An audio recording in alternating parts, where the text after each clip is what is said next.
नमस्ते। आप सभी का मेरे RBG coaching classes YouTube channel पर स्वागत है। आज की जो कक्षा रहेगी वो अपनी रिवीजन क्लास रहेगी। कक्षा 12 कॉमर्स के विद्यार्थियों के लिए ये एक महत्वपूर्ण क्लास है। इस क्लास में अपन सभी ऑब्जेक्टिव टाइप या फिर अपन कहें छोटे छोटे प्रश्न जो एग्जाम के दृष्टिकोण से महत्वपूर्ण है उसके बारे में अपन विस्तृत चर्चा करेंगे। वर्तमान समय में कोविड की वजह से आपका एग्जाम पैटर्न चेंज किया गया है, तो उसी पैटर्न को ध्यान रखते हुए बड़े प्रश्नों को न देखते हुए छोटे छोटे जो प्रश्न हैं जो आपके एग्जाम के लिए बहुत महत्वपूर्ण होंगे उन प्रश्नों पर हम कुछ महत्वपूर्ण चर्चाएं करेंगे। और साथ में ही हम इस रिवीजन क्लास में जो आपका लेसन है इंट्रोडक्शन ऑफ पार्टनरशिप, उस पर जो महत्वपूर्ण प्रश्न बनते हैं उन प्रश्नों के बारे में अपन चर्चा भी करेंगे। और साथ में डेफिनेशन, उनकी कुछ विशेषताएं, ये सारी चीजें मैं इस वीडियो में आपको बताने का प्रयास करूंगा। तो देखिए हम किस प्रकार अपन पार्टनरशिप वाले चैप्टर को थोड़ा पढ़ने का प्रयास करते हैं। हालांकि आपने कुछ पढ़ रखा होगा लेकिन फिर भी हम चाहते हैं कि आप उन चीजों को थोड़ा और रिवाइज करेंगे, और रिवाइज करेंगे तो शायद आपको बहुत कुछ देखने को मिलेगा। तो हम शुरुआत अपनी जो करते हैं वो अपनी शुरुआत रहेगी इसकी परिभाषा से। क्या रहेगी? परिभाषा से। तो मैं बात करना चाहूंगा कि हम साझेदारी के बारे में सुनना चाहेंगे कि साझेदारी क्या होती है, इसकी विशेषताएं क्या होती है और इसकी कुछ सीमाएं, जो कुछ भी हम देखना चाह रहे हैं उसके बारे में थोड़ी बात सुने। और आप अपनी कॉपी और पेन साथ में रखें और नोट भी करते रहें। शुरुआत हम करते हैं कि साझेदारी क्या होती है। तो साझेदारी का जन्म हमेशा दो व्यक्तियों से होता है। कहां से होता है? दो। आप सुने और मेरे साथ थोड़ा रिपीट करने का प्रयास भी करेंगे तो आपको याद होता जाएगा कि जब भी आपको पार्टनरशिप स्टार्ट करनी होती है तो आपके दिमाग में एक चीज आनी चाहिए, दो। क्या आना चाहिए? दो। यानी एक व्यक्ति कभी पार्टनरशिप नहीं बना सकता है। तो हम बात करते हैं कि दो या दो से अधिक, दो या दो से अधिक, यानी शुरुआत कहां से होगी आपकी? दो से। इसका मतलब दो आपके हो गए न्यूनतम। क्या हो गया? न्यूनतम। यानी अगर आपसे प्रश्न पूछ लिया जाए, ये देखो आपके प्रश्न पढ़ना स्टार्ट हो गए। अगर आपसे प्रश्न पूछ लिया जाए एग्जाम में कि बताइए साझेदारी में न्यूनतम सदस्य कितने होते हैं, तो आपका आंसर कितना आएगा? दो। क्या आएगा? देखो महत्वपूर्ण प्रश्न है मेरे हिसाब से। आपको भले इजी लग रहे होंगे लेकिन जब एग्जाम में यही प्रश्न आता है तो आप कंफ्यूज हो सकते हैं। इसलिए मैं बात कर रहा हूँ कि यहाँ से प्रश्न बन गया कि साझेदारी में न्यूनतम सदस्य कितने होते हैं? दो। क्या होते हैं? दो। ठीक। अब बात रहेगी अधिकतम। क्या रहेगी? कि अधिकतम कितने हो सकते हैं। अधिकतम के बारे में जो महत्वपूर्ण राय है वो आप देखिए कि अधिकतम में हम बात करते हैं कि साझेदारी अधिनियम 1932 की धारा 464, साझेदारी अधिनियम 1932 की धारा 464 के अनुसार हम बात करते हैं तो अधिकतम सदस्य कितने हो सकते हैं। कंपनी अधिनियम में कुछ चेंज भी किया गया, वो अधिनियम आपके बुक में भी दे रखा है, वहां से भी आप पढ़ सकते हैं। ठीक है। आप साझेदारी की विशेषताएं प्रकृति वगैरह देखेंगे तो यहाँ पर मैंने थोड़ा रॉन्ग बोला है। कंपनी अधिनियम की धारा है वो किसकी है? कंपनी अधिनियम 2013 की धारा 464 के अनुसार उन्होंने बताया था कि आप अधिकतम सदस्य संख्या रख सकते हैं 100। कितनी? ये सुनना महत्वपूर्ण प्रश्न आपके लिए कि कंपनी अधिनियम 2013 की धारा 464 के अनुसार अधिकतम सदस्य कितने हो सकते हैं? 100। ये प्रश्न पूछा जा सकता है कि आपसे अधिकतम पूछे तो आपका कंपनी एक पूछ सकता है। कौन सा? कंपनी अधिनियम 2013। कौन सा? इनको नोट करते रहेंगे आप। कंपनी अधिनियम 2013। और आपसे धारा पूछ ले कि धारा कौन सी है, तो 464। कौन सी है? 464। अब इसके हिसाब से अधिकतम कितने हो सकते हैं? 100। कितने हो सकते हैं? यानी इन्होंने कहा कि 100 से ज्यादा नहीं, ये आपकी जो सीमा है मैक्सिमम। क्या है? मैक्सिमम, यानी इससे ज्यादा नहीं हो सकती, इससे ज्यादा नहीं हो सकती। बहुत ही महत्वपूर्ण प्रश्न है आपके लिए। मेरे हिसाब से आप इस क्लास को ध्यान से देखें और इसको बार बार देखें कि आपसे प्रश्न पूछा जा सकता है। न्यूनतम तो कोई बता सकता है कितनी है? 2। लेकिन अगर आपसे अधिकतम पूछ ले तो अधिकतम कितनी होगी? 2013 की धारा 464 के अनुसार कितनी हो सकती है 100। प्रश्न को ध्यान से जरूर पढ़ना कि प्रश्न वाले ने क्या पूछा, कंपनी अधिनियम पूछा या धारा पूछी या क्या पूछा। एक और पूछा गया कि एक और कंपनी का नियम दिया गया, ठीक है, वो नियम आपकी बुक में दे रखा है, नियम 2014। कौन सा? अगर प्रश्न पूछ ले कि कंपनी का एक नियम है, इस नियम 2014 के अनुसार आपकी बात करते हैं तो मैक्सिमम सदस्य मिलकर 50 कितनी है? 50 कितनी है? यानी कि अधिकतम सदस्य संख्या कितनी हो सकती है? 50 तय करो कितनी। ये आपका एक महत्वपूर्ण प्रश्न बन गया है कि न्यूनतम में सीधा आंसर कितना आएगा? 2। ठीक है, अगर मैं मैक्सिमम की बात करूं तो क्या आएगा? जरूर देखना पड़े पूछा क्या है, कंपनी अधिनियम 2013 पूछा है या कंपनी का नियम 2014 पूछा। अगर आपके ऑप्शन में इस प्रकार प्रश्न आ जाए और आपको हो सकता है कि 100 भी दे दे, आपको 50 भी दे दे, आपको 2 भी दे दे, 20 भी दे दे, कितने दे दे? 20 भी आपको दे दे। अब 20 की जो बात करता हूँ, सॉरी 20 क्या है? 20 की जो मैं बात करता हूँ, ये पुराना जो नियम था उसके अनुसार पुराने अधिनियम में भी बात करते हैं। साझा अधिनियम जो 32 है वो कहता था यानी कि 20 कितनी पुराना, इससे पहले का नियम था वो कितनी बताता था? 20। और ये बात करता था व्यवसाय किसकी, यानी व्यवसाय अगर वो कर रहे हैं तो 20, अगर बैंकिंग संस्था है तो 10 कितनी है? अगर बैंक जैसी संस्था है तो 10। अभी ये बात करते हैं ये क्या है? न्यूनतम क्या है? इसकी बात करता हूं कौन सा है? 100 2013 और इसकी बात करते हैं 2014। इसलिए प्रश्न जरूर पढ़ लेना कि प्रश्न में पूछा क्या है, कौन से नियम से पूछा है, किस अधिनियम से पूछा है।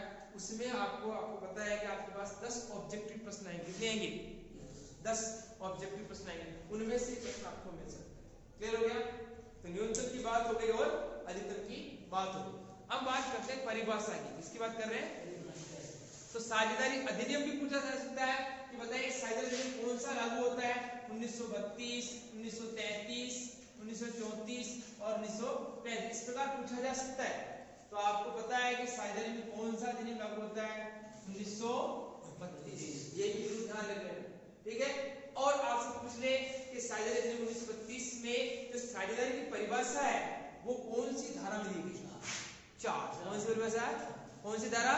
4। यानी आपसे अगर पूछ ले कि पार्टनरशिप की जो परिभाषा है उसकी धारा कौन सी है तो धारा कौन सी बताइए आप? 4। कौन सी धारा है? 4। क्लियर हो गया? तो बताइए आपके बहुत सारे प्रश्न यहाँ पे क्रिएट हो गए। हम केवल छोटे छोटे प्रश्नों की बात कर रहे हैं, एक नंबर के प्रश्नों की बात करेंगे और आगे और डिटेल से भी थोड़ी बात करेंगे। यहाँ से शायद आपको कुछ क्लियर हो गया होगा कि साझेदारी अधिनियम 1932 की धारा 4 के अनुसार इसकी परिभाषा दी गई है, न्यूनतम सदस्य संख्या बताई गई है, अधिकतम सदस्य संख्या बताई गई है। ये मैंने आपके सामने लिख दिया। अब हम बात करते हैं परिभाषा में क्या है कि साझेदारी अधिनियम 1932 की धारा 4 के अनुसार हम कहते हैं कि साझेदारी 2 या 2 से अधिक व्यक्तियों के मध्य एक संबंध है। परिभाषा सुने, साझेदारी 2 या 2 से अधिक व्यक्तियों के मध्य क्या है? एक संबंध। क्या है? संबंध जिसका संचालन आप जानते हो उसको चलाना, ऑपरेट करना, जिसका संचालन उन सबके द्वारा अथवा उनमें से किसी एक के द्वारा किया जा सकता है। इसको समझे आप? अगर 5 व्यक्ति है, कितने? 5, तो वो 5 ही उस बिजनेस को चला सकते हैं, 1 2 3 4, और या 5 में से कोई एक भी चला सकता है, लेकिन 4 की सहमति होनी चाहिए। किसकी? 4 व्यक्ति कहे कि तुम इसको ऑपरेट कर सकते हो तो कर सकता है। तो साझेदारी का संचालन कौन कर सकता है? सबके द्वारा अथवा उनमें से किसी एक के द्वारा किया जा सकता है।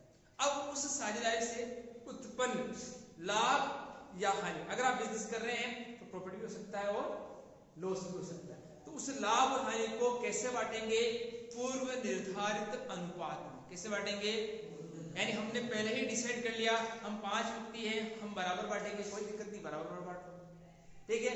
और अगर आपने कहा नहीं कि 5 में से इसको 20 मिलेगा, इसको 30 मिलेगा, इसको 5 मिलेगा, इसको 15 मिलेगा, अगर आपने ऐसा किया है तो ऐसे भी बांट सकते हैं। तो उस साझेदारी में क्या होगा? जो लाभ और हानि होगा उसे पूर्व निर्धारित अनुपात में बांटा जाएगा।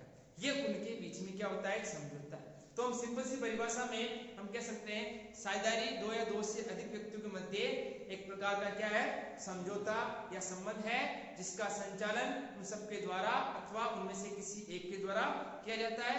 उस साझेदारी से उत्पन्न लाभ अथवा हानि को पूर्व निर्धारित अनुपात में बांट लिया जाता है। एक चीज आप और कर सकते हैं कि ऐसे व्यापार को संचालित करने के लिए पूंजी लगाई जाती है। क्या लगाई जाती है? यानी पैसा लगाया जाता है, जिसे हम क्या कहते हैं, कैपिटल। क्या कहते हैं? ठीक है ना। तो शायद परिभाषा में थोड़ा बहुत आपको समझ में आ गया होगा कि परिभाषा में आपको क्या बताया गया है कि न्यूनतम सदस्य कितने होंगे, 2, अधिकतम सदस्य कितने हो सकते हैं। आपको सामने बोर्ड पे लिखा हुआ है, आपसे याद भी कर सकते हैं कि अधिकतम सदस्य संख्या कितनी हो सकती है, या तो 50 या कितनी हो सकती है, 100। 50 किस अधिनियम में होगी, 2014 के नियम में होगी, और 100 किस में बताया गया, ठीक है। और मैंने 20 की बात करी, उसमें से 10 किस में है, बैंकिंग व्यापार में है, 20 किस में है, व्यवसाय में, किसमें, सामान्य व्यापार में है। तो ये पुराना है, इसको आप समझी बनेगा, आपके दोनों ही प्रश्न बन सकते हैं। और नंबर 2 यानी आपका जो न्यूनतम सदस्य संख्या वो भी आपकी बन सकती है, ठीक है। कुछ एक परिभाषा में इसकी और कुछ लिखा हुआ है। यहाँ लिखा हुआ है कि साझेदारी क्या है, लोगों के मध्य अनुबंध या समझौता है। क्या है? एग्रीमेंट है। क्या है? हम 2 या 2 से अधिक व्यक्ति मिलकर एग्रीमेंट करते हैं। क्या करते हैं? किसी व्यापार को संचालित करने के लिए हम एक दूसरे में क्या कर रहे हैं, समझौता कर रहे हैं कि आप भी आ जाइए, मैं भी आ जाता हूँ, आप भी पैसे लेके आइए, मैं भी पैसे लेके आऊंगा, और हम किसी प्रकार का व्यापार स्टार्ट करते हैं। तो वो क्या आता है, इस प्रकार का समझौता होता है। क्या होता है? समझौता। एक और लिखा हुआ व्यवसाय। क्या लिखा हुआ? बिजनेस। अगर आप कोई काम कर रहे हैं पार्टनरशिप का, तो व्यवसाय भी होना चाहिए। क्या होना चाहिए? बिना व्यवसाय के पार्टनरशिप नहीं बनती, ठीक है ना। बिजनेस होना जरूरी है। और बिजनेस का मतलब क्या, जहां सेल और परचेज होगी, खरीदेंगे और बेचेंगे। और बिजनेस भी कैसा होना चाहिए, वैध होना चाहिए। कैसा होना चाहिए? वैध। वैध जानते हो? वैध क्या होता है? लीगल। क्या होना चाहिए? इलीगल काम नहीं करोगे आप, किसी प्रकार का गैंग वगैरह बनाकर आप चोरी जैसा काम नहीं कर सकते कि वो जो आप कहें कि हम तो पार्टनरशिप में, हम तो भी हम 2 से अधिक मिल गए और हमने क्या बना ली, गैंग बना ली, ठीक है। शत्रु राष्ट्र के साथ व्यापार नहीं कर सकते आप, ठीक है। आपका कोई शत्रु राष्ट्र है, जैसे पाकिस्तान के साथ अगर भारत सरकार मना कर देती है तो आपको उसके साथ व्यवसाय नहीं करना चाहिए, ठीक है ना। तो व्यवसाय भी कैसा होना चाहिए? वैध होना चाहिए। कैसा होना चाहिए?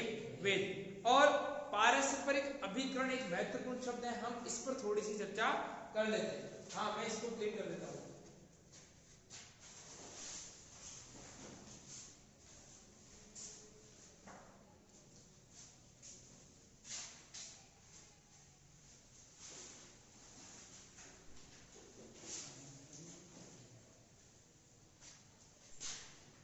एक महत्वपूर्ण शब्द है, आपसे पूछा जा सकता है कि पारस्परिक अभिकरण क्या होता है? क्या हो सकता है आपसे? पारस्परिक अभिकरण एक शब्द लिखा हुआ है, आप अपनी किताब को भी देख सकते हैं, किताब से देखकर बात कर रहा हूं, ठीक है ना। पारस्परिक अभिकरण ये एक महत्वपूर्ण शब्द है, ठीक है। ये एक रिवीजन क्लास है और आपसे मैं कहता हूं कि इसे आप ध्यान से पढ़िए और 2 से 3 बार पढ़िए, आपको याद हो जाएगा, आपको बार बार किताब को उठाने की जरूरत नहीं पड़ेगी। इसमें जो महत्वपूर्ण टॉपिक है आप नोट भी कर लें और उसको देखते रहें। पारस्परिक अभिकरण की बात करता हूं कि सर ये क्या चीज है, हमने समझौता तो समझ लिया, हमने व्यवसाय को समझ लिया, हमने सदस्य संख्या देख ली, न्यूनतम अधिकतम वगैरह देख लिया, लेकिन ये क्या चीज है? पारस्परिक अभिकरण का मतलब होता है कि मैं बात करता हूं कि यहाँ पर आपके माना है कि ए, बी और सी 3 जने, कितने? 3 जने। ये बात क्लियर हो गई, मेरे पास 3 जने पार्टनर हैं, ठीक है। अब ये कहना है मतलब अगर ये 2 व्यक्ति कुछ ऐसा वर्क कर रहे हैं तो इसके लिए ए भी जिम्मेदार है। क्या है? ए भी जिम्मेदार। माना कि मैंने इनको कहा कि तुम ना परचेज किया करो, यानी इनको क्रय करनी, क्या करनी, इसको खरीदना, और इसने कहा मैं सेल करूंगा, क्या करूंगा, मैं बेचूंगा, ठीक है। अब हमने इनसे बात करी भी आप उधार भी क्रय कर सकते हो और आप नकद भी क्रय कर सकते हो। एक व्यक्ति में और ले लेता हूं, दिख रहा ना आपको यहां पर डी, ठीक है। ये आपका माना कि सप्लायर है, कौन है, ठीक है। इनसे आपके दोनों व्यक्ति माल खरीदते, क्या करते हैं, समझ इस चीज को, बस एग्जांपल से आप समझ सकते हो कि ए बी सी पार्टनर में है, ए बी सी पार्टनर में है और डी को मालूम है कि तीनों पार्टनर है, डी को मालूम है कि तीनों कौन है, पार्टनर। और ए को पता है कि बी और सी माल खरीदते हैं, ठीक है, बी और सी को पता है कि ए माल बेचता है, क्लियर हो गया। अब माना कि ये इससे माल खरीदते हैं, कभी उधार कभी नकद, तो निश्चित रूप से इनके बीच में टर्म्स बन जाएंगे कि भाई हाँ ये इसको जानता नहीं वो जानता, क्लियर हो गया, यहाँ तक बात समझ में आ गई, ठीक है। अब माना कि ये नकद खरीदते हैं, कभी कभी इन्होंने से माल उधार ले लिया, क्या ले लिया, और इसको पेमेंट नहीं किया, क्या नहीं किया, और ए को पता है कि पेमेंट हो गया, क्या हो गया, ए को लगा कि ये ट्रांजैक्शन हुआ जिसमें कैश में हो गया, लेकिन इन्होंने नहीं बताया, इन्होंने इसको नहीं बताया, क्लियर है। अब डी चाहे तो पैसा बी से ले सकता है, डी चाहे तो सी से भी ले सकता है, डी चाहे तो ए के पास ही आ सकता है, किसके पास, ए के पास। अब ए ये नहीं कह सकता कि यार मैं पैसा नहीं दूंगा, ए ये नहीं कह सकता कि मैं पैसा नहीं दूंगा, ए को पैसा देना पड़ेगा, ए को पैसा देना पड़ेगा। वो ये कह सकता कि नहीं यार आपने तो बी और सी से माल खरीदा, वहां से पैसा लो, ठीक है, और बी और सी ने मना कर दिया, तुम मेरे पास कैसे आ गए, ठीक है, ऐसा नहीं सोचना। यानी कि जो वर्क बी और सी करेंगे उसके लिए जिम्मेदार कौन है, ए भी है, और ए जो वर्क करेगा उसके लिए बी और सी भी क्या है, जिम्मेदार है।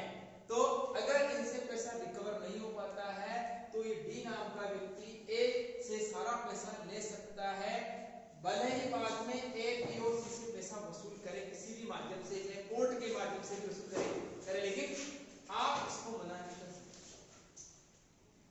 ठीक है। तो कहने का मतलब है कि पार्टनरशिप में प्रत्येक साझेदार एक दूसरे के कार्य के प्रति जिम्मेदार होते हैं, क्या होते हैं, लायबल होते हैं, इनका दायित्व होता है। बात समझ में आ गई आपको। पारस्परिक अवलंबन यानी कि ए कोई भी वर्क करे उसके लिए बी भी जिम्मेदार है, सी भी जिम्मेदार है, सी कोई भी काम करे उसके लिए ए और बी जिम्मेदार है, बी कोई भी काम करे उसके लिए ए और सी भी क्या है, जिम्मेदार है। इसलिए जब भी आप पार्टनरशिप में प्रवेश करें तो निश्चित रूप से ध्यान रखना आपका जो पार्टनर काम करता है उसके लिए आप भी जिम्मेदार हैं। तो पारस्परिक एजेंसी अभी यानी एजेंसी क्या होता है, एजेंसी संबंध क्या है। जैसे बहुत सारे शोरूम आपने देखे होंगे, हीरो का शोरूम, होंडा का शोरूम, वो एजेंसी ले रखी है, क्या लेती है, एजेंसी, और वहां से वगैरह माल वगैरह मंगवाते हैं, बेचते हैं। तो यहाँ एजेंसी यानी एजेंट, ठीक है, यही आपके ये मान के चलो कि बी का एजेंट कौन है, ए, बी का एजेंट कौन है, सी, ऐसे सी का एजेंट कौन है, बी, फिर ए का एजेंट कौन है, यानी सी, ऐसे। तो एजेंट और यानी स्वामी जैसा संबंध इनमें रहता है कि एक दूसरे के स्वामी और इस प्रकार। तो ये बात समझने में आपको आई होगी। तो ये हमारा कौन सा पॉइंट पूरा हो गया, ठीक है, दूसरा तीसरा जो भी है, ठीक है। एक और हम बात करते हैं लाभ का विभाजन। मैंने आपको बता दिया लाभ का विभाजन, मैंने आपको बता दिया कि लाभ का विभाजन कैसे होता है, पूर्व निर्धारित अनुपात में। कैसे होता है, पूर्व निर्धारित अनुपात में हमने जैसा डिसाइड कर रखा है वैसा हम उसको बांट लेंगे, चाहे हमने बराबर डिसाइड किया तो बराबर बांट लेंगे, ठीक है। एक और साझेदारों के उत्तरदायित्व, क्या, यह भी एक महत्वपूर्ण शब्द है और इसका भी प्रश्न बनता है, ठीक है ना, इसका भी आपके प्रश्न बनता है। उत्तरदायित्व, इसका उत्तरदायित्व, ठीक है। अभी मैंने आपके सामने बात करी थी उत्तरदायित्व। यहाँ एक ध्यान रखना, प्रश्न पूछा जा सकता है कि बताइए कि साझेदारों का उत्तरदायित्व कैसा होता है। आपको सीधा आंसर देना एससीबी, क्या आंसर देना है, बात समझ में गई। ये आपका उत्तर है, क्या है, ये उसका उत्तर है, ये प्रश्न बन गया। साझेदारों का उत्तरदायित्व कैसा होता है, अनलिमिटेड लायबिलिटीज, क्या होती है, अगर किसी प्रकार का नुकसान होता है तो व्यवसाय की संपत्तियों से पूरा न होने पर आपकी निजी संपत्तियां भी बेची जा सकती हैं। आपकी निजी संपत्तियां मतलब आपके मकान, दुकान, अपना पर्सनल कोई भी सामान है उसको बेचकर भी आपको अपने साझेदारी के उत्तरदायित्व पूरे करने पड़ सकते हैं, लेकिन कंपनी में ऐसा सिस्टम नहीं है। बात क्लियर होगी।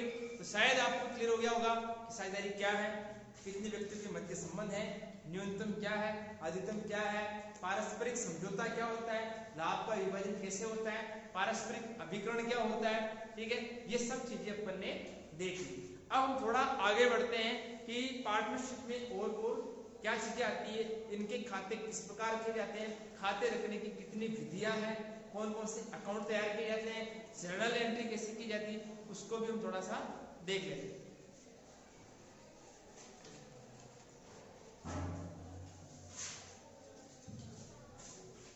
देखिए हम खातों की जो बात करते हैं उसमें खाते आपके पास दो प्रकार से लिखे जाते हैं। कितने प्रकार से? खाते रखने की विधियां। कितनी विधियां आपके पास? दो। प्रश्न पूछे जाते हैं, देखो ये महत्वपूर्ण प्रश्न है, यही से प्रश्न बनेंगे 100%, क्योंकि इस बार जो ऑब्जेक्टिव क्वेश्चन आएंगे उनमें से यही से बनेंगे। ये पार्ट में सबसे लेगा खाते, यही से देखो जो मैं बोल रहा हूँ वही से लेगा 100%। ठीक है, रखने की कितनी विधियां बताइए, बताइए आपको याद होगा, बोलो। दो विधियां है, कितनी है? ठीक है, स्थिर पूंजी है, स्थिर पूंजी खाता विधि, कौन सी विधि है? स्थिर पूंजी खाता। एक और नाम बताइए, ठीक है ना। इसी को अपरिवर्तनशील बोलते हैं, इसी को क्या बोलते हैं? इसी को अपरिवर्तन, इसी को बोलते हैं, ठीक है। और एक होती है परिवर्तनशील, कौन सी होती है? फिलहाल मैं इनके नाम की चर्चा कर रहा हूं, परिवर्तन पूंजी खाता।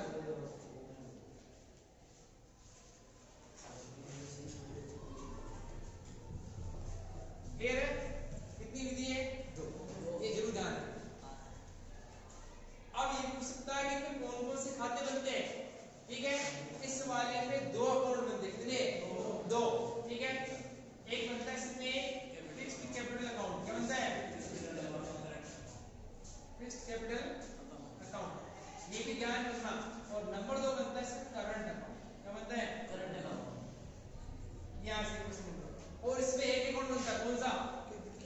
ओनली कैपिटल अकाउंट, क्या बनता है? इनकी चर्चा हम बाद में अलग से करेंगे, ठीक है। अकाउंट कैसे क्रिएट किया जाए वो बाद में करेंगे, क्योंकि यहाँ पे हम जर्नल एंट्री को थोड़ा समझेंगे, उसके बाद ही अपन एंट्री करेंगे। ये बात समझ में आ गई? ठीक, आपके पूंजी खाता रखने की कितनी विधियां है? दो। कौन कौन सी? स्थिर पूंजी खाता विधि, या फिर कौन सी विधि रहेगी? परिवर्तनशील पूंजी खाता विधि, यानी इसको अपन क्या कहते हैं? अपरिवर्तनशील की नाम इसका है। अब थोड़ी सी बात करते हैं अपन कि साझेदारी संलेख क्या होता है, ठीक है। जानते ना आप सब? हाँ, लेकिन आप बताइए साझेदारी संलेख किसे कहते हैं? साझेदारी संलेख किसे कहते हैं, बताइए। साझेदारी संलेख किसे कहते हैं? हाँ बोलिए, आप बोलो। हाँ बोलो, हाँ वही बोले, आप आवाज आनी चाहिए। दो साझेदारों के बीच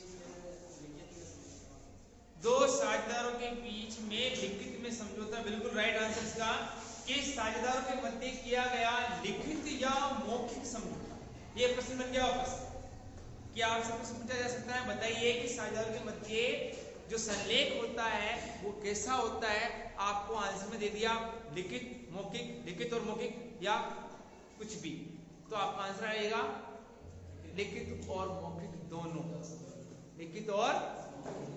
ये प्रश्न बनेंगे वैसे कि समझौता कैसा होना चाहिए, लिखित और मौखिक। लेकिन हम बात करते हैं कि वैसे पार्टनरशिप एक्ट में आपके साझेदारी अधिनियम में इस प्रकार का कोई विवरण नहीं है कि समझौता कैसा होना चाहिए। समझौता लिखित और मौखिक दोनों हो सकता है, लेकिन भविष्य में किसी कानूनी विवाद से बचने के लिए आपको समझौता लिखित में रखना चाहिए। किस रखना चाहिए? तो बात समझ में आ गई। संलेख क्या होता है कि साझेदार के मध्य किया गया लिखित समझौता या लिखित या मौखिक समझौता क्या कहलाता है? संलेख कहलाता है। क्या कहलाता है? और संलेख में क्या होता है कि संलेख में बहुत सारी बातें इंक्लूड होती है कि वैसे आपकी पार्टनरशिप फर्म का नाम क्या है, उसमें कौन कौन से साझेदार है, किसने कितना पैसा लगाया, कौन कहाँ रहता है, उसकी सारी जानकारी। नया पार्टनर आएगा कि नहीं आएगा, किसी की डेथ पर क्या करेंगे, किसके रिटायरमेंट में क्या करेंगे, खातों का निपटारा कैसे होगा, बहुत सारी चीजें लिखी होती है। आप इसको भी डिटेल अपनी बुक से पढ़ सकते हैं। फिलहाल आप इतना ही पढ़ेंगे कि संलेख क्या होता है। संलेख क्या होता है? साझेदारों के मध्य किया गया लिखित और मौखिक समझौता। अब सबसे महत्वपूर्ण जो बात है वो यह है कि संलेख के अभाव में लागू होने वाले नियम। क्या है? संलेख के अभाव में लागू होने वाले नियम, उस पर हम महत्वपूर्ण सी चर्चा कर लेते हैं और यही से प्रश्न आपके बनते हैं। ठीक है ना? तो आप देखिए इनको कि आपसे पूछा जा सकता है, प्रश्न बनेंगे, छोटे छोटे प्रश्न बनेंगे। फिलहाल अभी भी प्रश्न आए थे आप लेकिन आप उनको ध्यान से नहीं पढ़ा। तो हम बात कर रहे हैं कि यहाँ मैं पूछूं कि संलेख के अभाव में लागू होने वाले नियम कौन कौन से हैं, वो अपन बात करते हैं। ठीक है ना? संलेख के अभाव में, संलेख के अभाव में बोलो लागू होने वाले नियम।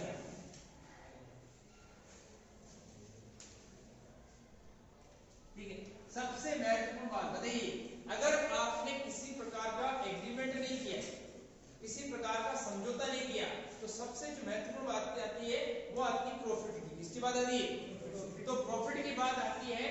प्रॉफिट की मैं बात करता हूं कि सभी साझेदार लाभ और हानि को बराबर बराबर बांटेंगे, चाहे किसने कितना भी पैसा लगा दिया हो, किसी ने 1 लाख, किसी ने 2 लाख, किसी ने 10 लाख, उससे मुझे कोई मतलब नहीं है। अगर आप कोर्ट में जाते हैं तो कोर्ट यही डिसीजन लेगा, अगर आपके मध्य किसी प्रकार का समझौता नहीं हुआ है तो आप लाभ हानि को कैसे बांटेंगे? बराबर बराबर। तो बात समझ में आ गई? बताइए, संलेख के अभाव में आपसे पूछेगा कि लाभ को कैसे बांटना चाहिए या हानि कैसे बटेगी, बताइए। बराबर। बात क्लियर हुई?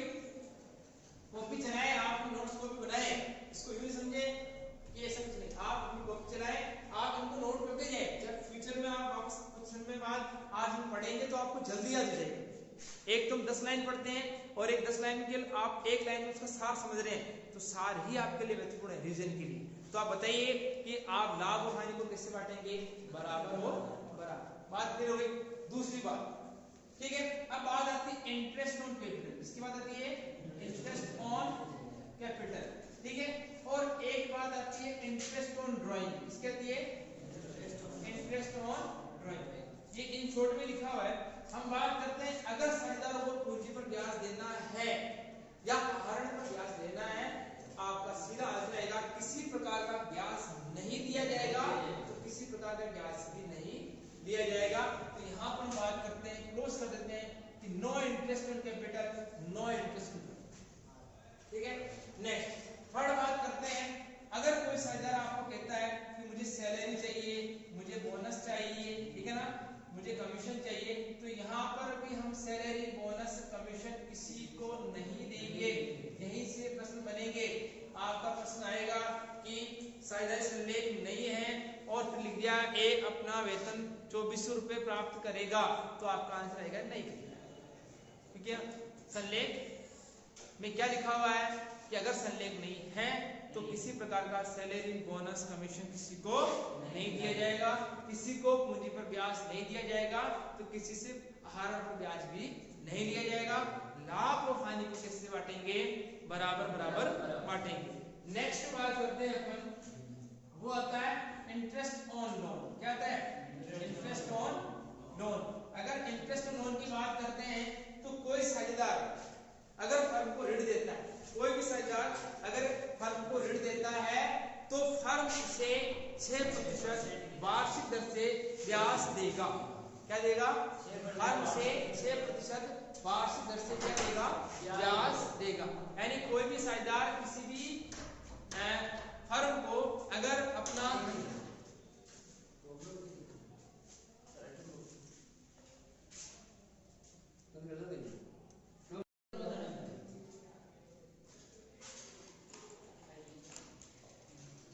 अपन बात कर रहे थे इंटरेस्ट ऑन लोन की। किसकी बात कर रहे हैं? इंटरेस्ट ऑन लोन की। अगर कोई साझेदार फर्म को ऋण देता है तो उसे उस ऋण पर 6% वार्षिक दर से ब्याज दिया जाएगा। बहुत ही महत्वपूर्ण पॉइंट है ये वाला। यहाँ पर ध्यान रखना, इंटरेस्ट ऑन लोन पर 6% वार्षिक। क्या लिख रहा हूँ? अगर आपको आपकी फर्म को किसी पार्टनर ने लोन दिया है तो आपको बिना कहे, चाहे प्रश्न में सूचना हो या न हो, और अगर लिखा आ जाए कि संलेख नहीं है तो आप ध्यान रखना कि उसे कितना ब्याज देना है?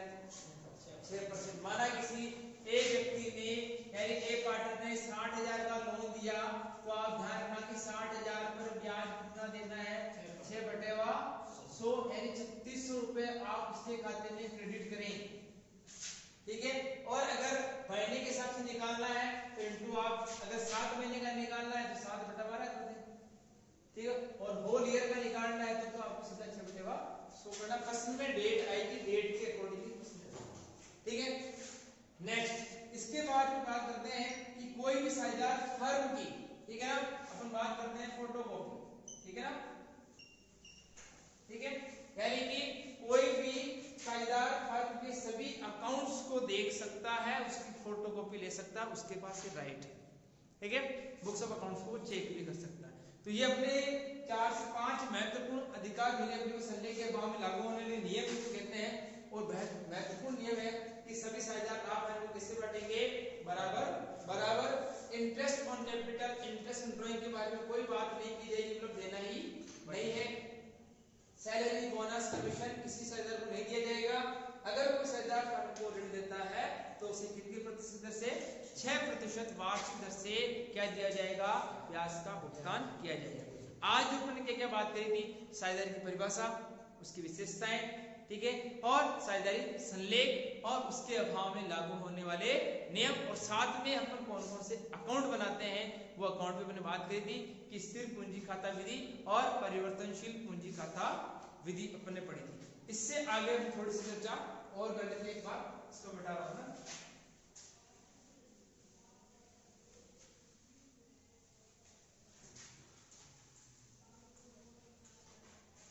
एक जो बात कर लेता हूं, लाभ हानि समायोजन। ठीक है, या हम इसको एक नाम से और बोलते हैं लाभ हानि नियोजन। क्या बोलते हैं, इसको थोड़ा ध्यान रखना। ठीक है, हम बात समझना चाहेंगे पीएल अकाउंट और पीएल एप्रोप्रिएशन अकाउंट में अंतर क्या है, ये आपसे कई बार पूछ लेते हैं। ठीक है ना, कि दोनों में डिफरेंस क्या है, दोनों में अंतर क्या है, कोई बता सकता है क्या, कि पीएल अकाउंट और पीएल एप्रोप्रिएशन में अकाउंट में अंतर क्या है, कोई बता सकता है? हाँ हाँ बताओ, पीएल अकाउंट और पीएल एप्रोप्रिएशन अकाउंट में क्या अंतर है, कोई भी बता दो जिसको आता है। नहीं, देखिए मैं बताता हूं, पीएल अकाउंट क्या होता है कि इस अकाउंट में वे सभी खर्चे लिखे जाते हैं जिन्हें हम अप्रत्यक्ष खर्चे कहते हैं, जो कर्मचारियों से संबंधित हैं। किससे? आपकी फैक्ट्री से संबंधित हैं, आपके सामान्य प्रशासन से संबंधित हैं। वो सभी खर्चे लिखे जाते हैं जो आपके जितने एम्प्लॉइज काम करते हैं, कर्मचारी काम करते हैं, उन सबको देने के बाद जो पैसा बचता है वो आपका नेट प्रॉफिट बचता है। क्या बचता है? Net profit. यानी ये व्यवसाय का, किसका है? ये व्यवसाय का नेट प्रॉफिट है, बिजनेस का नेट प्रॉफिट है, ये बताएगा। लेकिन इस बिजनेस में से भी कुछ व्यक्ति ऐसे हैं जो बिजनेस के लिए काम कर रहे हैं, जो बिजनेस को चलाते हैं, उनको पैसा मिलने वाला है। इनको अब उनको पैसा बांटना होता है, उनको पैसा हम इस खाते से बांटते हैं। किससे बांटते हैं? ये तो सामान्य, यानी बिजनेस चला रहे हो, बिजनेस में जितने भी खर्चे होने हैं सब कंप्लीट हो गए कि आज हमारे बिजनेस के अंदर 2 लाख रुपए बचे। कितने बचे? यानी मैंने सबको बांट दिया, अब मेरे को नहीं बांटा, मैं बच गया हूँ। कौन बच गया हूँ? तो अगर मैं सिंगल प्रोप्राइटर कौन हूँ, मैं अकेला हूँ, तब तो सारा 2 लाख मेरा, किसका? मेरा। लेकिन अगर हम 2 से 3 है, 4 है, 5 है, तो फिर 5 को बांटना पड़ेगा। तो यानी कि साझेदारों को लाभ हानि का बंटवारा करने के लिए जो खाता बनाया जाता है उसे कहते हैं पीएल एप्रोप्रिएशन। क्या कहते हैं? ये किसका है? बिजनेस का। बिजनेस का है, बिजनेस का पीएल। लेकिन ये कौन सा है? साझेदारों का। किसका है? और साझेदारों को अगर यानी मेरी सैलरी दी तो नॉर्मल सैलरी तो मैं इस अकाउंट में दे दूंगा। इसमें लेकिन मैंने किसी साझेदार को सैलरी दी, किसको? तो मैं सैलरी इस अकाउंट में दूंगा। समझ में आया आपको? अगर ये सैलरी नॉर्मल सैलरी कर्मचारी की सैलरी, ये सैलरी किसकी? साझेदार की। तो साझेदारों को लाभ हानि का बंटवारा करने के लिए जो खाता बनाया जाता है वो कौन सा अकाउंट होता है? PL appropriation account. यानी कि ये ए और बी साझेदार हैं, सी हैं, तो इन्हीं के लिए अकाउंट बनेगा। अगर आपने इनको salary, bonus, commission, interest on capital, interest on drawing जो कुछ भी दिया है वो सबका इसमें लेखांकन होगा। इसमें पीएल एप्रोप्रिएशन।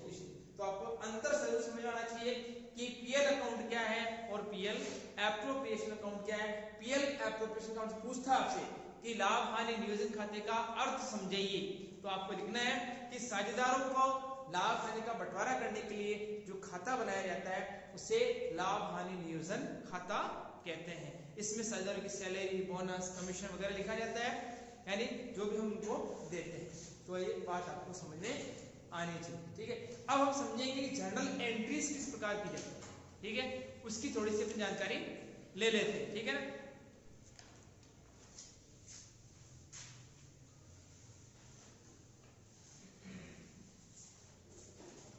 बिल्कुल सिंपल सी एंट्री है। मैं यहाँ थोड़ी सी बात कर लेता हूँ सैलरी, ठीक है ना। यहाँ बात कर लेते हैं बोनस, यहाँ बात कर लेते हैं कमीशन, यहाँ बात करते हैं इंटरेस्ट ऑन कैपिटल, ठीक है। इतनी सी बात है। अगर एक सामान्य एंट्री कर रहे हो, क्या कर रहे हो? तो जब आप इनका पेमेंट कर रहे हो, सैलरी, बोनस, कमीशन, टू लिखना है आपको कैश। क्या लिखना है? इसमें लिखना, यहाँ लिख देंगे टू कैश। क्या लिखेंगे? To cash. और ये हो जाएंगे डेबिट। क्या हो जाएंगे? ये सामान्य एंट्री, ठीक है, इसको नहीं ले रहा हूँ, इसका से लिखते हैं, ठीक है। Salary, bonus, commission, to cash, ये एक नॉर्मल एंट्री। अब मैं पूछूं ये एंट्री कहाँ जाएगी, तो सिंपल सी भाषा में आप कितना कहोगे, ये एंट्री पीएल अकाउंट में जाएगी। कहाँ जाएगी? कहाँ जाएगी? क्योंकि ये तो लिखा तो नहीं हुआ किसकी सैलरी, तो ये कर्मचारी की सैलरी, कर्मचारी को बोनस, कमीशन वगैरह बना, तो ये सीधा पीएल में जाएगा। कहाँ जाएगा? तो मुझे यहाँ लिखना है, इनको ट्रांसफर कर देना है, क्योंकि पीएल अकाउंट में ट्रांसफर कर रहा हूँ, ये डेबिट है, तो यहाँ हो जाएगा टू सेल, यानी क्रेडिट। समझ में आया? टू बोनस, टू कमीशन, ठीक है, ये नॉर्मल एंट्री है, बिल्कुल नॉर्मल। अब इसी के माध्यम से हम समझते हैं, अगर यही चीज कर्मचारियों की ना होकर पार्टनर्स की होती तो क्या होता? कुछ नहीं होता, होती तो यहां जाके लिख देता हूं मैं पार्टनर्स, ठीक है। अगर आपने खाते स्थिर विधि से मेंटेन किए तो आपको करंट लिखना है। क्या लिखना है? करंट। और अगर आप परिवर्तनशील से लिया तो यहाँ आपको क्या लिखना है? हो गई, बस इतना ही चेंज करना है। Salary account debit to partners, ठीक है। यानी partner salary, partners bonus, partners commission, interest on capital to partners current और कैपिटल। अब ये पैसा कहाँ जाएगा? ये कौन से अकाउंट में जाएगा? अरे भाई नाम से चेंज करना, पीएल एप्रोप्रिएशन। क्या लिखोगे? ये एंट्री रहेगी, यहाँ नाम चेंज हो जाएगा, क्या? बस ये पीएल एप्रोप्रिएशन अकाउंट डेबिट कर दो, बाकी ये का ही रहेगा। कोई अंतर नहीं, कोई अंतर नहीं ना, वो की वही मेथड है कि यहाँ इनको डेबिट किया और इनको यहाँ क्रेडिट कर दो और पीएल को हटा के पीएल एप्रोप्रिएशन कर दो, ठीक है। मैं मालूम पड़ गया किसका है? पार्टनर्स, ठीक है। इंटरेस्ट ऑन ड्राइंग्स की जस्ट इसकी रिप्रेजेंटेटिव, ठीक है, वो अपन इसके आराम से कर सकते हैं। तो यानी आप पीएल एप्रोप्रिएशन वाली जो एंट्रीज वगैरह है उसको बड़ी आसानी से कर सकते हैं, ठीक है। तो अपन लिखेंगे पार्टनर्स सैलरी अकाउंट डेबिट, इसकी जगह आप आगे लगा सकते हो, ठीक है। ये पार्टनर्स है, एंट्रीज में आपको ऐसे ही लिखना, ठीक है। Partners salary account debit to partners capital, क्या आएगा? और ये पैसा वापस कहाँ चल जाएगा? इधर पीएल एप्रोप्रिएशन में चल जाएगा। नेक्स्ट जो वीडियो होगा उसमें अपन पूरा इसका प्रैक्टिकल पढ़ेंगे कल की क्लास में, और इसके आगे आने वाले जितने भी क्वेश्चन बन सकते हैं, जितने छोटे क्वेश्चन बनेंगे उनके बारे में डिटेल से पढ़ेंगे। उम्मीद करते हैं अपन इस क्लास को अपन कल या परसों तक समाप्त कर देंगे, यानी आपका ये रिवीजन क्लास पहली पूरी हो जाएगी। उसके बाद अपना टारगेट रहेगा कि 5 से 10 दिन के अंदर अपन पार्टनरशिप को पूरा पढ़ लेंगे, ठीक है ना। Thank you very much. अपने इस चैनल को हाँ, तो अपने इस चैनल को आप लाइक कीजिए, शेयर कीजिए, सब्सक्राइब कीजिए, ठीक है ना। और अपने जितने भी फ्रेंड हैं, जितने ग्रुप बने हुए हैं 12th कॉमर्स के, उनमें उन बच्चों को आप इस क्लास को बताइए। उम्मीद मैं रखता हूँ कि ये क्लास निश्चित रूप से उनको समझ में आएगी और रिवीजन क्लास है। इस क्लास में मैं अपना 100% देने का प्रयास कर रहा हूँ। फिर भी अगर कोई कमी रहती है तो आप कमेंट कीजिए, मुझे बताइए, मैं उसको सुधारूंगा और आपके लिए और भी अच्छी नई क्लास लेके आऊँगा। Thank you very much.